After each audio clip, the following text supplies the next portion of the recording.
The early morning fog clung to the deck of the Japanese transport ship Yamato Maru, drifting over Manila Bay in late 1943. Sailors rubbed sleep from their eyes, scanning the horizon through the dim grey light. The war had changed everything, and yet, despite months of defensive patrols and convoy drills, there remained a sense of quiet confidence among the crews.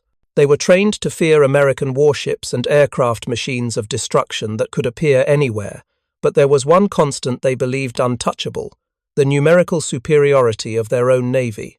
Lieutenant Haruo Takeda had joined the Imperial Japanese Navy at 17.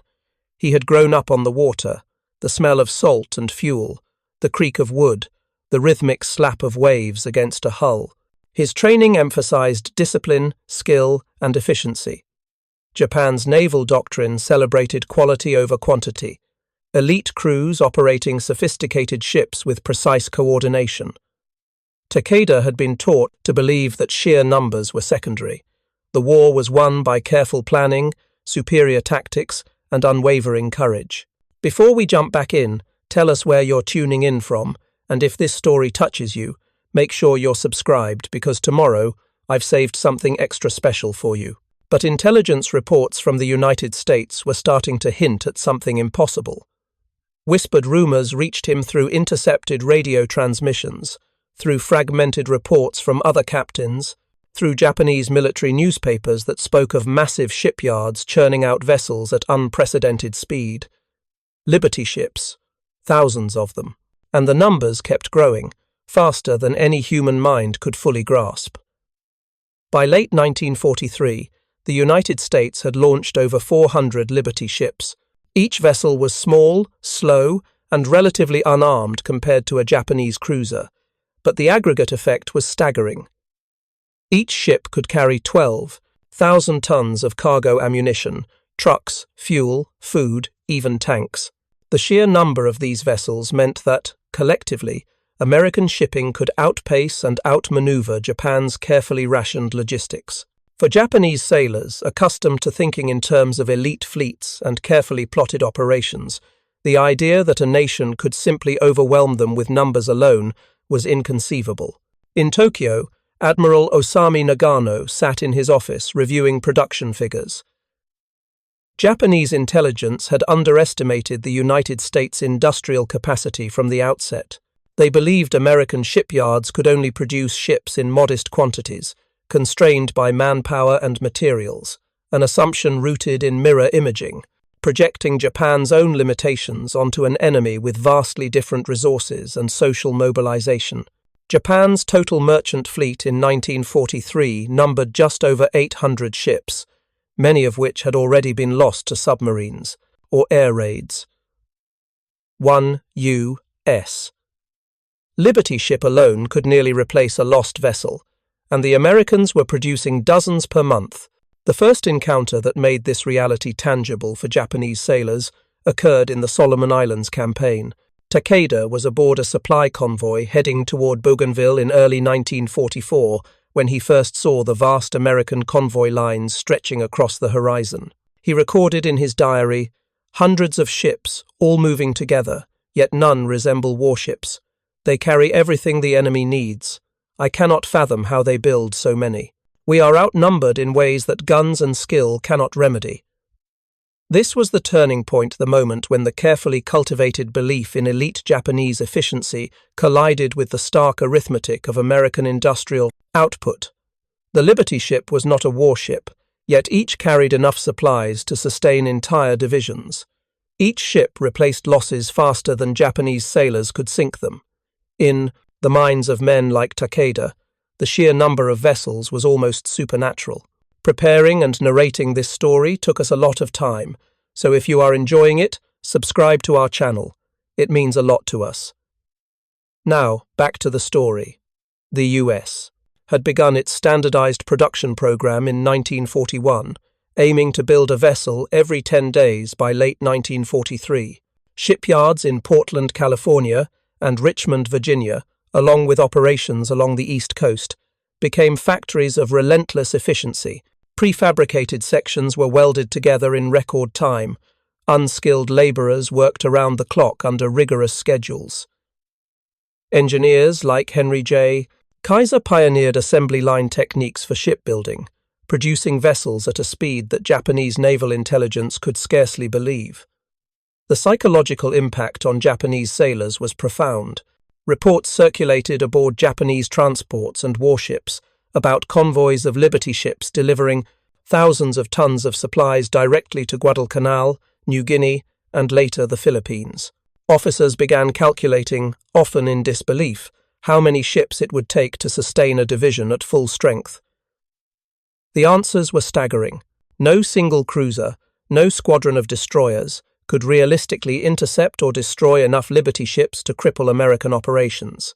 Takeda's diary entries from early 1944 reveal a mixture of awe and despair. If the enemy can replace what we destroy faster than we can sink it, then all our courage and strategy are futile. Every convoy we attack is only a fraction of what they have waiting. We are trapped in a tide of iron and steel that we cannot hope to turn back. This realization spread quietly among the fleet. Japanese officers, trained to measure victory in terms of decisive engagements and elite maneuvers, struggled to internalize the concept of being overwhelmed not by tactics or technology, but by sheer volume. The Liberty ship became a symbol of American industrial omnipotence. Unlike carriers or battleships, they were not glamorous targets, yet their presence undermined every assumption of naval supremacy the Japanese had clung to since the 1920s. By mid-1944, the numbers were undeniable. American production figures, once thought exaggerated, were now verified by captured intelligence, aerial reconnaissance, and the testimony of survivors from torpedoed convoys. The United States had launched over 700 Liberty ships by June, with hundreds more under construction. In one calculation, the number of Liberty ships afloat exceeded the combined total of Japan's entire merchant and auxiliary fleet. For sailors like Takeda, the math was not just numbers on a page, it was the inescapable proof that their entire strategic world was collapsing. The first time Lieutenant Haruo Takeda saw a Liberty ship up close, he was not at sea, but standing amid the wreckage of the Japanese convoy sunk off Leyte in late 1944. The water was still black with oil, the air thick with the smell of burned rubber and flesh. Around him, bits of twisted steel and shattered lifeboats drifted among bodies. The surviving sailors clung to makeshift rafts, watching as American destroyer escorts prowled the edges of the battlefield. Beyond them, faint shapes dotted the horizon lines of squat, unremarkable cargo vessels moving deliberately toward the Philippine coast. They looked nothing like warships. No graceful silhouettes, no towering superstructures. They were simple, flat-sided, almost ugly, an engineer's vision of functionality. And for Takeda, the sight carried a kind of unbearable irony. Japan's elite navy, the pride of an island empire built on maritime tradition, was being undone by mass-produced merchant hulls designed to be expendable. The Liberty ship's origin lay in desperation. When Britain faced the U-boat blockade in 1940, it needed a ship that could be built cheaply and quickly. American engineers adapted the British Ocean-class design into what became the Liberty ship, a standardized cargo vessel that could be welded rather than riveted, assembled from prefabricated parts, and constructed by semi-skilled workers. By late 1941, even before Pearl Harbor, the United States had already laid the industrial groundwork for what would become the most prolific shipbuilding program in history. Each Liberty ship was 241 feet long, with a beam of over 56 feet and a cargo capacity exceeding 10,000 tons. They could cruise at 11 knots slow by naval standards, but fast enough when protected by convoys and supported by destroyer escorts and air cover. They were armed with a single 5-inch deck gun and several smaller anti-aircraft pieces, manned by a naval armed guard crew. But their true weapon was scale. By 1943, American shipyards were launching a Liberty ship roughly every 3 days. In Richmond, California, the Kaiser shipyards broke records by launching one in just over 4 days, from keel laying to christening. Each new vessel bore the name of an American hero, civic leader, or historical figure Patrick Henry, Frederick Douglass, Abraham Lincoln. By the end of the war, more than 2,700 Liberty ships had been built. Japanese intelligence first became aware of the scale of production through intercepted radio broadcasts and reconnaissance photos of American ports. Analysts in Tokyo dismissed the reports as exaggerated Allied propaganda. Their models of industrial production simply did not allow for such efficiency. Shipbuilding, to the Japanese mind, was an art, a craft honed over decades. The notion that an untrained workforce could assemble ocean-going vessels in weeks was inconceivable. But by early 1944, Japanese captains in the Pacific began reporting increasing difficulty in intercepting or disrupting Allied logistics. Every convoy sunk seemed to be replaced by two more. Oil tankers, troop transports, and ammunition ships appeared at newly established bases faster than Japanese submarines or aircraft could react. Naval attachés in Europe sent increasingly desperate reports describing how American production dwarfed anything the Axis could match. One such report, filed in March 1944 by Captain Kiyoshi Hasegawa, concluded grimly, "Even if we were to sink 100 enemy ships per month, the United States could replace them before the next full moon. Their shipyards are not factories, they are cities of steel." The psychological toll of this realization was severe. For Japanese sailors raised in the ethos of Bushido, the warrior's path that prized sacrifice, precision, and spiritual discipline, the idea of being defeated by numbers rather than valor was humiliating. Takeda's surviving diary fragments reveal the shifting tone of this despair. "Our fleet once believed it was fighting men. Now we fight machines, and even the machines seem infinite. The Americans send these grey hulks like a tide, and we cannot stop them. They are not fighting for honor, but for production quotas, and they are winning." At the height of the Pacific War, Japan's entire merchant marine tonnage hovered around 6 million tons. By 1944, submarine losses and aerial bombardment had reduced that figure to less than half. American Liberty ships alone represented over 27 million tons of new shipping capacity. For every ton Japan lost, the United States replaced it fourfold. The difference was not just quantitative, but systemic. The Liberty ships symbolized a wartime economy capable of converting civilian industry to military production with astonishing fluidity. American automobile factories produced aircraft engines and tank components. Refrigerator plants turned out precision parts for destroyers. The same industrial logic that had once powered a consumer society now produced the means of total war. Japanese officers who examined captured Liberty ship blueprints after the war were astonished by the simplicity of their design. Welding replaced rivets, saving thousands of man-hours. Modular construction meant each ship could be assembled from pre-built sections manufactured at different facilities. The layout of cargo holds, engine rooms, and crew quarters was ruthlessly functional. There was no ornament, no wasted space, no luxury, just efficiency. In contrast, Japanese shipyards were still using artisanal methods. Shipbuilding required skilled labor, often performed by craftsmen trained through apprenticeship systems. Welding was considered unreliable. Riveting was preferred. Limited access to steel and industrial machinery slowed production further. Each Japanese vessel was an achievement of discipline and artistry, but also a symbol of an economy that could not scale. The breaking point came in the autumn of 1944, during the Battle of Leyte Gulf. Japanese admirals committed nearly every remaining major warship in a desperate attempt to repel the American invasion of the Philippines. They succeeded only in confirming their worst fears. Behind the advancing U.S. fleets lay an endless line of cargo ships, tankers, and troop transports, an armada of support that dwarfed the Japanese Navy's logistical imagination. American destroyer escorts, frigates, and auxiliary ships formed layers of defense around the transports, while Liberty ships poured men and materials ashore faster than Japanese counterattacks could inflict losses. From his position aboard a damaged transport retreating toward Formosa, Takeda recorded his final entry. "We believed that war was decided by spirit and skill, But the Americans fight with factories. Each of their ships carries the weight of 10,000 workers. Each ship we sink returns tenfold. We have been fighting ghosts made of steel. He was later presumed lost when his vessel was torpedoed by an American submarine in December 1944. The broader psychological collapse extended beyond individual sailors.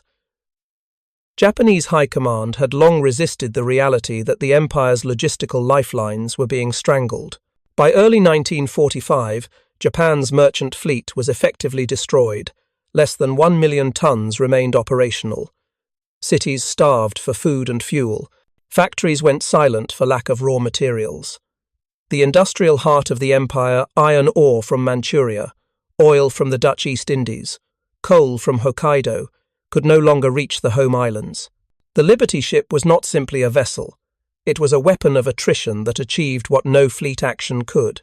Admiral Takejiro Onishi, the architect of the kamikaze strategy, privately acknowledged this truth in a memorandum to colleagues in April 1945.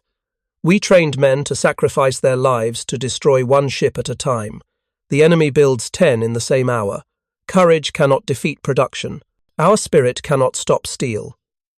Even as the Imperial Navy turned to suicide tactics, American shipyards continued producing Liberty ships faster than the Japanese could sink them. At the peak of production in 1943, 18 shipyards across the United States launched a combined total of over 200 vessels per month. The average construction time fell to 42 days. At one point, the Kaiser yards boasted that they could assemble a ship faster than Japan could train a crew to sink it. For American workers, the Liberty ship became a symbol of industrial patriotism. Posters proclaimed, "The ship that launched 1,000 ships." Women and men of every background worked in shipyards from the East Coast to the Pacific. Over 260,000 laborers were employed in Liberty ship production at the program's height. Many had never seen the ocean before. Others were migrants drawn by wartime wages. Together, they created a logistical miracle that transformed the course of global conflict. When Japanese prisoners of war were later shown films of American shipyards during interrogation, many refused to believe what they saw. Some accused the Americans of falsifying the footage, claiming the images must have been staged. It was not arrogance, but genuine disbelief. They had spent their lives in a naval culture that revered craftsmanship and hierarchy. The concept of mass production applied to warships was an alien idea, a violation of everything they understood about quality, tradition, and honor.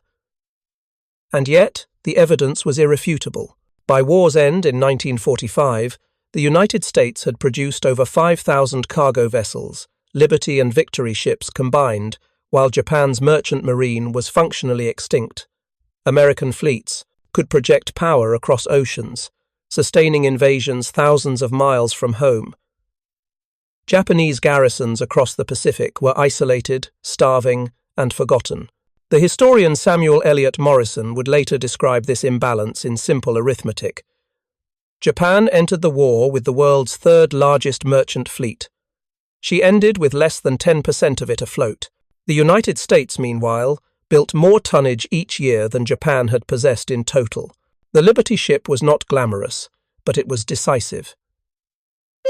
For the Japanese Navy, it represented the final collapse of an entire worldview. The empire that had once believed itself invincible upon the sea was undone not by superior tactics or technology, but by the unrelenting rhythm of American assembly lines. The sailors who once dreamed of noble sea battles died watching convoys of grey cargo ships glide past, silent, innumerable, unstoppable. In post-war interviews, several surviving Japanese officers reflected on this irony. Captain Shigeyoshi Miwa, who commanded submarine operations in the South China Sea, summarized the experience with haunting clarity. "Our submarines hunted like samurai, but the Americans fought like engineers. We saw their ships multiply like living things. When we realized they could replace a ship faster than we could reload a torpedo, we understood the war was already lost." The Liberty ship program closed in 1946, but its legacy endured for decades. Many vessels remained in service as commercial freighters, troop transports, and humanitarian carriers. Others rusted quietly in harbours across the world, their welded hulls a reminder of a time when industry itself became a weapon. Some were sold to foreign nations to rebuild global trade after the war, including Japan. There is an almost poetic irony in that. The same standardized ships that once symbolized Japan's defeat would later deliver food and machinery to rebuild its shattered economy. In Tokyo Bay, when the surrender documents were signed aboard the USS Missouri in September 1945, Liberty ships anchored nearby carried the supplies that would feed and clothe the defeated nation. Among the Japanese observers present that day were former naval officers who had once sworn that Japan's fleet could never be outmatched. Watching those cargo ships unloading crates of rations and medical supplies, they grasped a truth far deeper than military defeat. Modern war, they realized, was not merely a contest of courage or skill. It was a contest of systems, of mobilized societies, of economies that could turn raw material into endurance. The Liberty ship was never meant to be beautiful. It was not built for glory, nor remembered for heroism. Yet, in its dull grey steel, lay the essence of America's wartime power, a faith in repetition, in machinery, in collective labour, rather than individual valour. It was the opposite of everything Japan had celebrated, and precisely what Japan could not become. For men like Takeda, that realization arrived too late. The ocean that had once carried the empire's dreams now bore endless convoys of its conquerors, and as the Liberty ships sailed on hundreds, then thousands, their wakes merging into a single vast trail across the Pacific, they carried with them the quiet verdict of modern war, that in the age of industry, belief alone was never enough. When the guns finally fell silent in the summer of 1945, the Pacific Ocean was no longer a theatre of war, it was a graveyard. Thousands of wrecks lay scattered across its floor, Japanese cruisers broken in half, transports twisted into jagged reefs, submarines entombed in mud and silence. Among them drifted something else entirely, scores of Liberty ships, still moving, still hauling, now laden with something the Japanese had never imagined they would carry: mercy. The same industrial vessels that had once fed the war machine now became the clone, arteries of reconstruction. The United States did not demobilize its merchant fleet overnight. Instead, many of the Liberty ships were reassigned to deliver humanitarian cargo, food to starving civilians in Japan, medical supplies to Manila, building materials to Okinawa and Shanghai. They were the lifelines of a defeated hemisphere, and in their grey, unadorned hulls lay the quiet power of nations that could afford compassion after victory. For Japanese civilians watching these ships arrive in ports like Yokohama and Kobe, the experience was surreal. The docks were littered with the skeletons of sunken freighters, hulks blackened by fire, their names still barely visible through the soot. Into this wreckage glided the Liberty ships, immaculate in their simplicity, crewed by sailors who only months earlier had been mortal enemies. They carried crates stamped U.S. Army Food Service, UNRWA relief supplies, and Japan occupation clothing. The smell of coffee, flour, and tobacco replaced that of cordite and burning oil. In the autumn of 1945, one Japanese dockworker in Yokohama recalled, "They came not with guns but with bread. We had been taught that Americans would enslave us. Instead, they handed us food. The same ships that once brought death now brought life." The symbolism was inescapable. The Liberty ship had outlasted the empire that had once ridiculed its crude design, and in doing so, it revealed a deeper truth about the nature of power in the modern age. That the strength of a nation was measured not only by how it fought, but by how it built and rebuilt. The Japanese Navy, once the pride of an island nation, ceased to exist. Its surviving ships were surrendered, scuttled, or turned over to Allied forces. Many officers faced the grim duty of dismantling the very organization that had defined their lives. Yet, amid this collapse, some found in the Liberty ships a model for rebirth.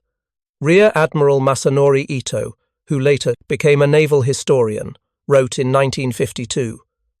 "We were trained to think that a ship must be perfect before it is strong.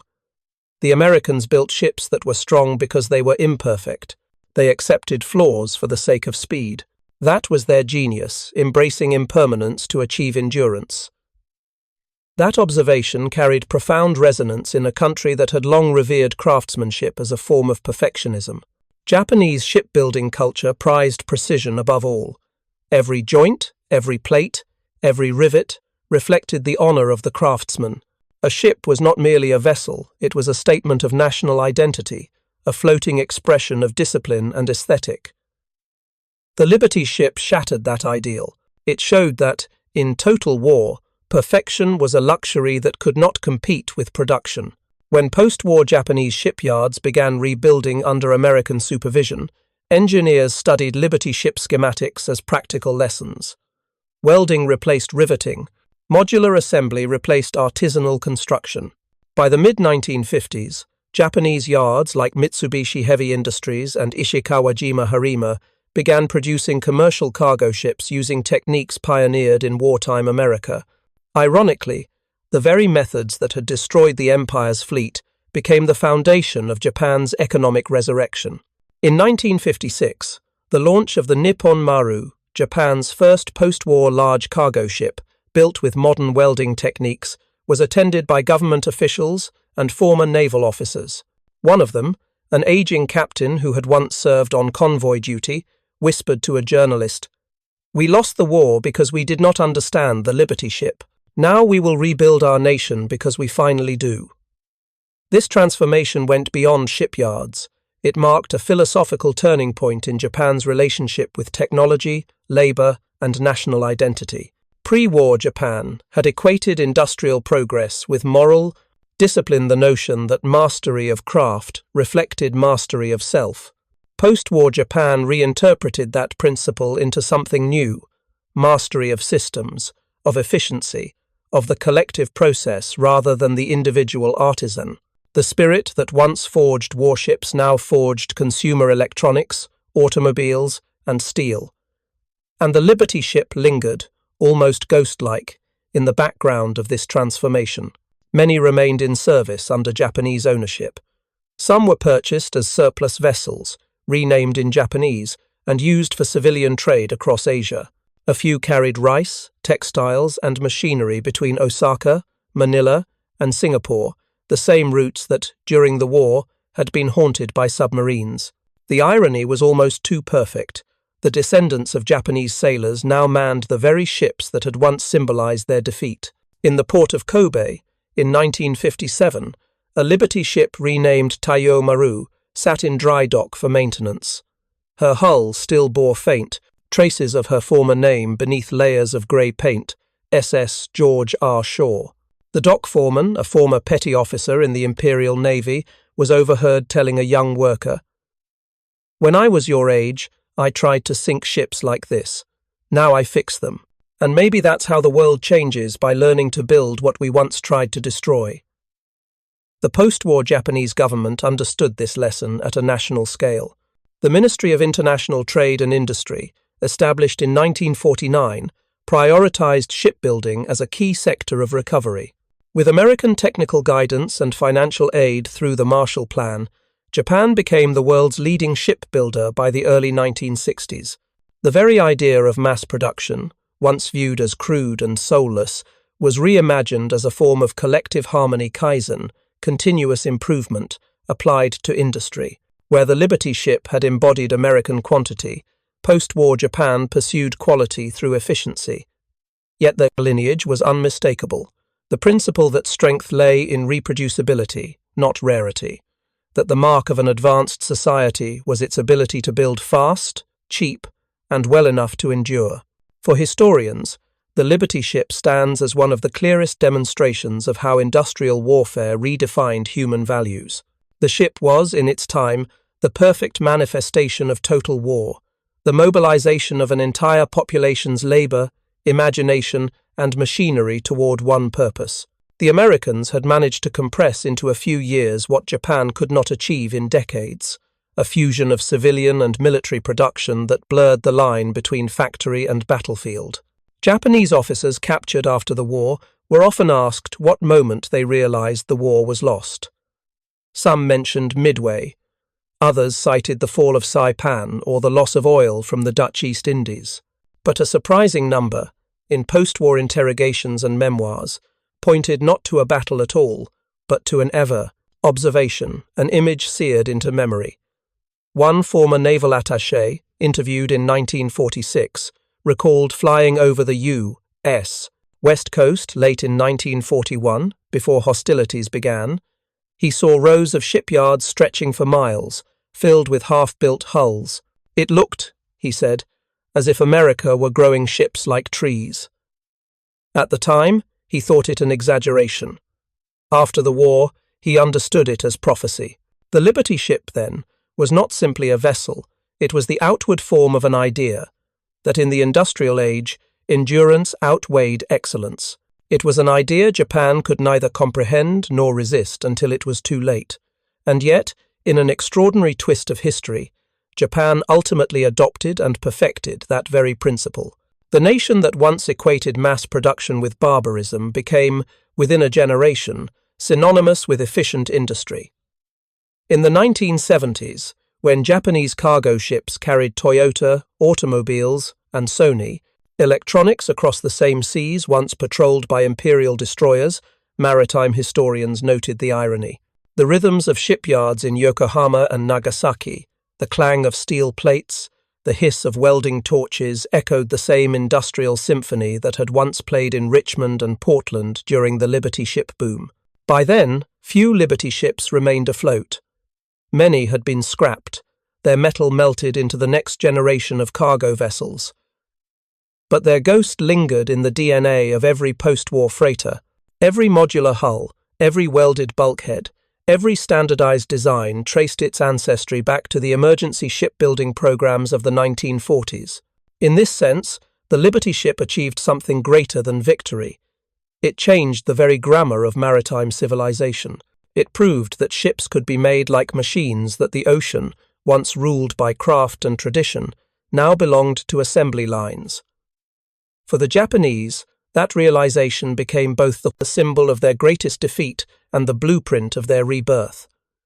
The loss of the Imperial Navy was absolute, but from its ashes rose a maritime nation defined not by conquest but by commerce. The discipline, once devoted to battle formations and naval codes, was redirected into logistics, trade, and precision manufacturing. By embracing the very principles that had once overwhelmed them, Japan turned defeat into an engine of renewal. In 1982, at a maritime museum in Yokosuka, a small exhibit opened featuring artifacts from the Pacific War. Among them was a riveted steel plate, rusted at the edges, taken from a scrapped Liberty ship that had served in Japanese waters after the war. The plaque beneath it read, "Steel from the ship that carried both war and peace." Visitors paused before it, not out of nostalgia, but contemplation. The Liberty ship had no grandeur. It had no legend of heroism or command.